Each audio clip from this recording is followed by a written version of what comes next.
Hey you guys, this is Brandon Chanel. Welcome back to my channel. Welcome to your Real Housewives of Potomac episode 7 review. Without further ado, let's get into it.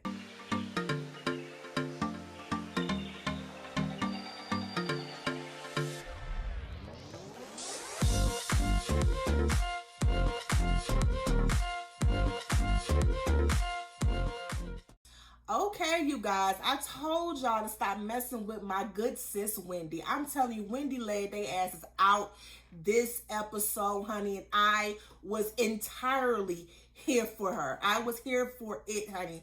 Let's go ahead and talk about it. So the ladies meet up for breakfast. Wendy walks in looking like, just looking like a complete Hershey bar. Just looking sexy. Legs is popping, body is popping, hair is popping, edges is popping. Like, everything is popping. And all Giselle could do was look crazy. That's all she could do because she knew she was killing it. She knew she was. So they're all talking in the middle of the conversation.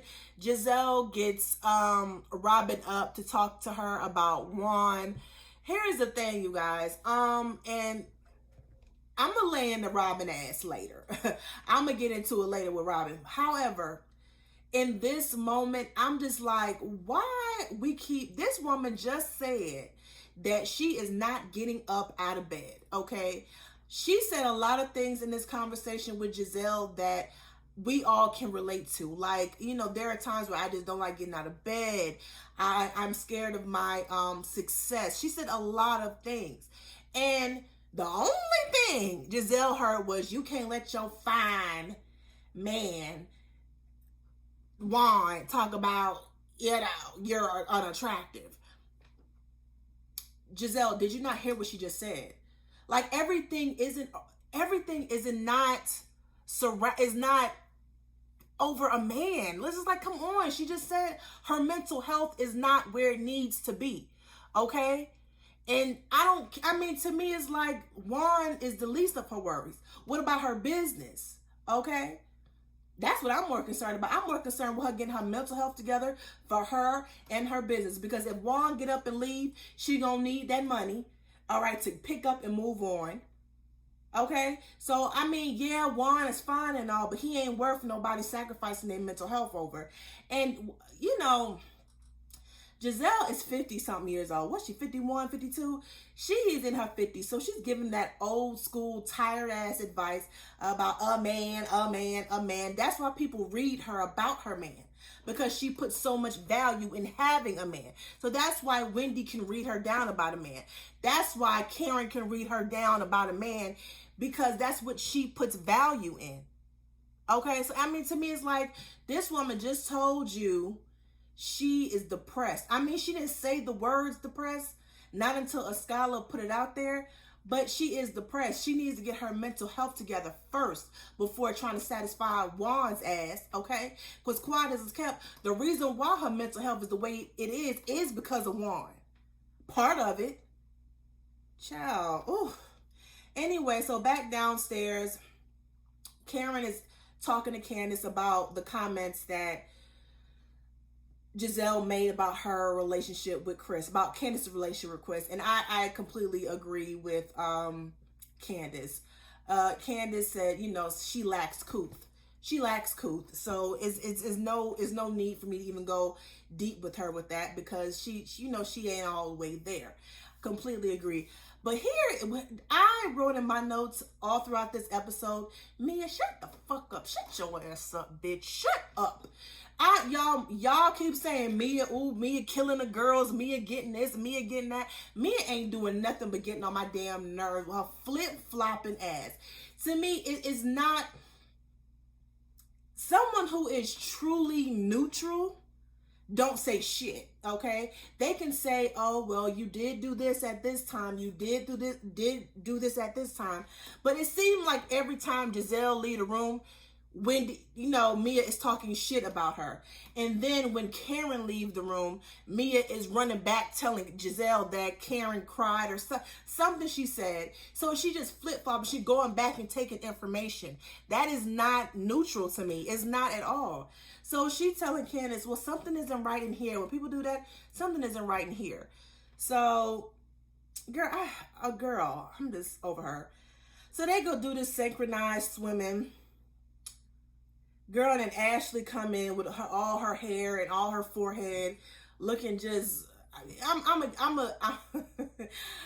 a get it easy on Ashley because Ashley just had a baby, so she's not gonna be in the best fashions. But her forehead was on display per usual. She comes in, she's talking to Karen, and then Karen basically gives her the conversation, pretty much tells her about the conversation that they had at the dinner the night before. How Giselle attacked everyone. She survived, being real extra, right? And then Ashley is like, that doesn't sound like my friend.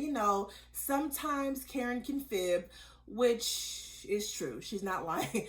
Karen does lie.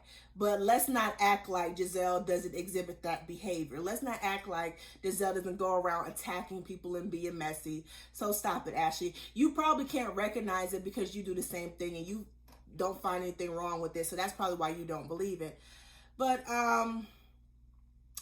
then Mia gets up and she leaves and she goes somewhere. Karen says that Giselle owes an apology to her kids. Karen, you better let this shit go because this is a losing argument.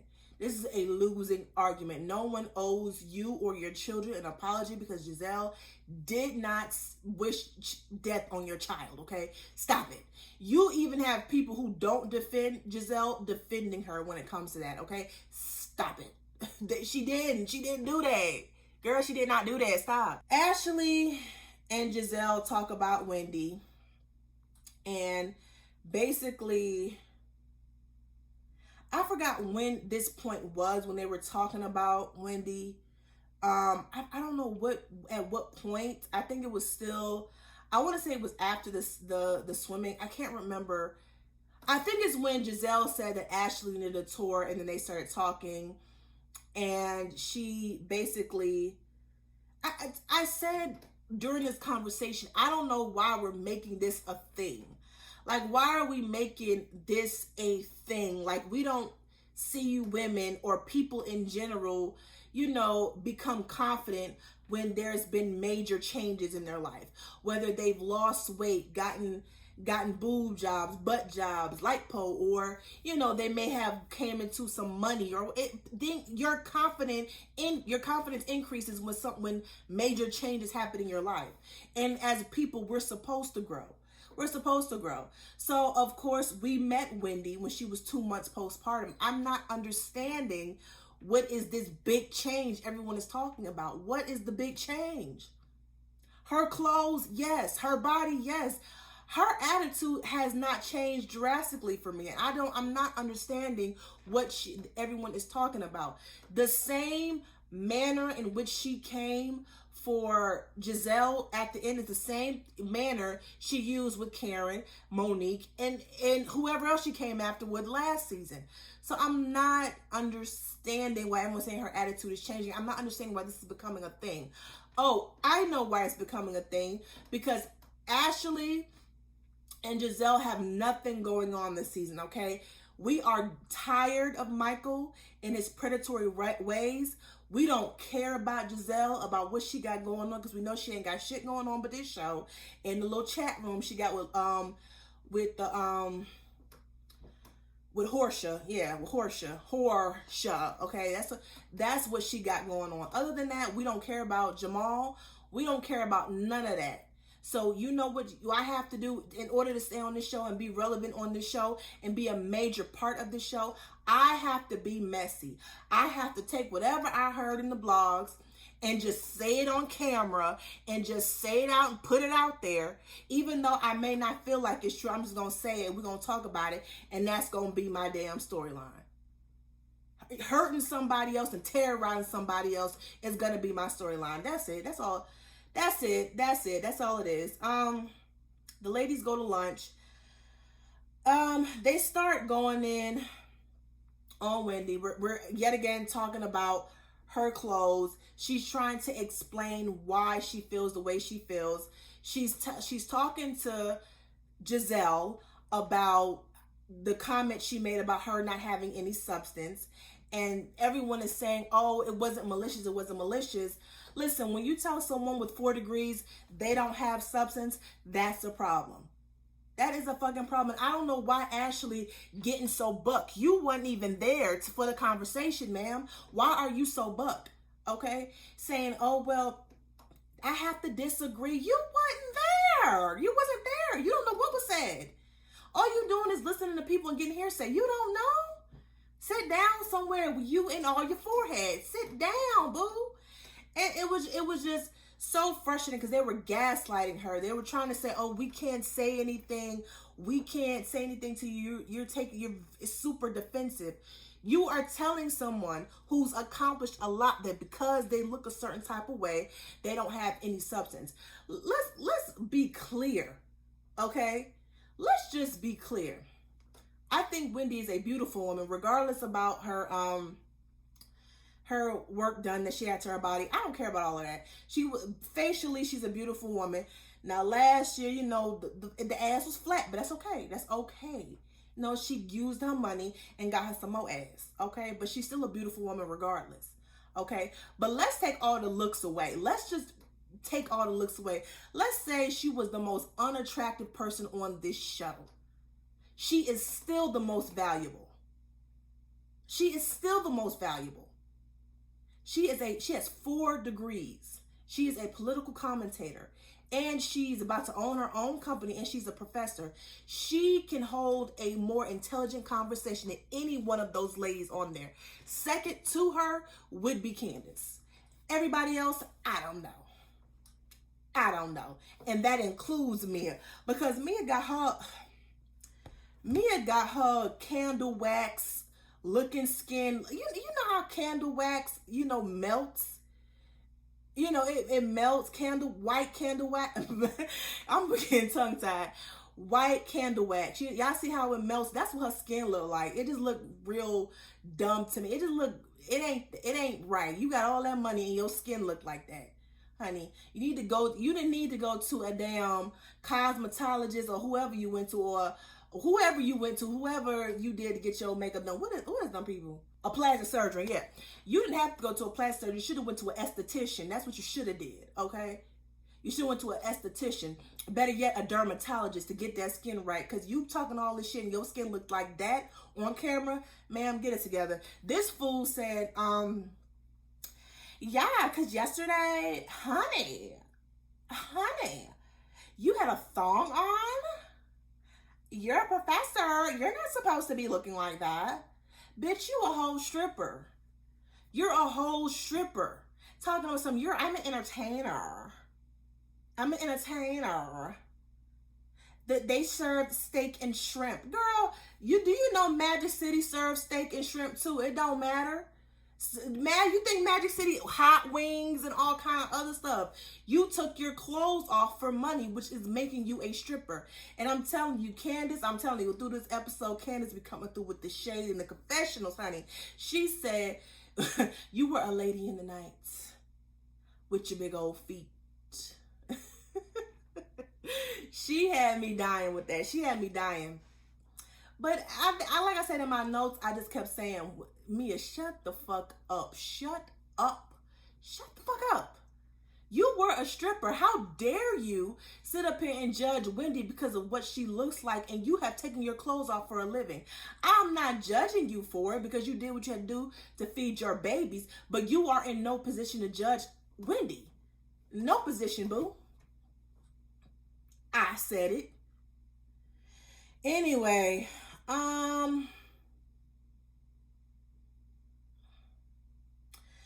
Ashley says that she would talk to Wendy on her own.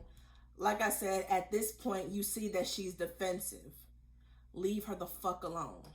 Stop talking about her goddamn clothes. You're not buying her clothes, okay? She's sitting up there with Ivy Park on. What you got, Abercrombie and Fitch? Leave her the fuck alone about her goddamn clothes. Leave her alone. You see how she's getting annoyed. Leave her the fuck alone. Worry about your own goddamn clothes. Especially you, Giselle. Cause you look like a goddamn middle schooler on with that all over tie-dye bright pink and them bright pink shoes. You don't need to be talking about nobody's clothes. Nobody's. I'm just saying. The ladies do the whiskey tasting, and then Ashley goes outside to talk to Wendy. And immediately, Wendy was like, stop the bullshit.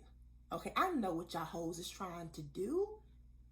Don't think you winning me over by telling me that you don't believe it. If you don't believe it, why are you bringing it on camera? Why didn't you pull me aside and talk to me about it if you didn't believe it? So now you're trying to relate my looks and what I'm looking like to this rumor about my husband, who I was married to way before any changes was made to my body. I mean, Ashley, you shouldn't be talking, because I bet you all them hoes in your body is sore as fuck trying to please that predatory ass husband you got. Okay? And no matter what hoes you offer him, any man, woman, dog, cat, anything he can get his hands on, he gonna slide up in that. Okay? Don't, girl, she was on fire. Wendy was so upset and so mad. I cannot blame her. She was so pissed off. She went directly to the source. She couldn't even drink anymore. She couldn't get her whiskey. She went straight to the source. And y'all out here saying that she threatened Giselle and had so much to say about Monique last season. She went directly to the source. If Monique had kept that energy with Giselle, we wouldn't even be mad. Because Giselle did talk about her child. Giselle did talk about her marriage. But yet she whooped Candace for what? For what? I respect Wendy for going straight to the source. Bitch, I see you. I see you. You are not fooling me. Don't ever think because you sitting up here saying that you don't believe it. So you don't believe it, but you believed it enough to talk about it on camera. And instead of coming to me, because you was coming to her about her clothes, but you failed to relay the message that there's a blog out there about her husband. You could talk to her about her clothes, but you couldn't talk to her about the rumor that you heard on the blogs. Makes no sense. And you had every opportunity to do it. Every opportunity. But you was too chicken shit. You had to send your other little minion, your little light-skinned minion Ashley over there to do your dirty work. I was here for the read. Okay? I was here for the read. You don't even have a relationship that holds water. You don't. So you have no room to be giving anybody any advice on relationships. And I do not think a woman's value is based on who her husband is or whether she got a husband or whatever. I think that's so old. That's so 1999. I can't stand that types of read. And it's those reads that Karen be having. But in this group of women, I don't understand how you have Giselle, who has never had a successful marriage. She's had one marriage that was unsuccessful. All her relationships has ended up in divorce. All her relationships ended up her breaking up with them, but yet got so much to say about everyone else's relationship. She puts value in a man. She puts value in a relationship. That's why people are always reading her about whether she got a man or not. Because it's too easy. Y'all heard what she told her own best friend? It don't motivate you to get out of bed when you have fine Juan Dixon telling you unattractive. But her whole mental health is fucked up. Her whole business is fucked up.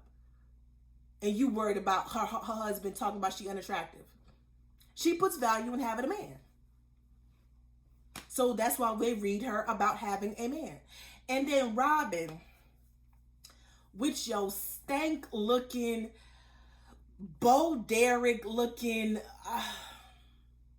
Rachel Dozoff. What's that lady name who pretended like she was pregnant? That's who Robin reminds me of. You gonna sit there and act like you didn't know that shit? I understand what she put out there about the blogs, you know, about them, the producers putting that information out there. And I do believe her in that situation, but I believe she knew about them damn blogs. You telling me you and Giselle never spoke on it? I don't believe you. And therefore you should have shut the fuck up. Shut up. You stay looking stupid. Talking about, you know, Wendy said, go fuck yourself. She said, I am gonna fuck myself. You ain't got no choice but to fuck yourself. Because remember, Juan told your butch looking ass that you were unattractive. Stay in your place. Stay in your lane.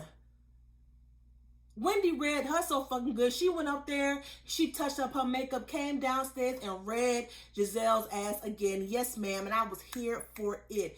Candace read Ashley's ass. You bringing that shit up in here for what? And then you going to sit up here wreck shop and then you going to leave? Oh, no, bitch, I got something for your ass, too. Stop playing. And y'all, that was the end of the episode. It gets interesting. Next week, we're going to see what happens. And that's it for this recap, you guys, this review. Let me know how y'all feel about this week's episode of Real Housewives of Potomac. Don't forget to like, share, comment, subscribe to my channel. Until next time, toodles.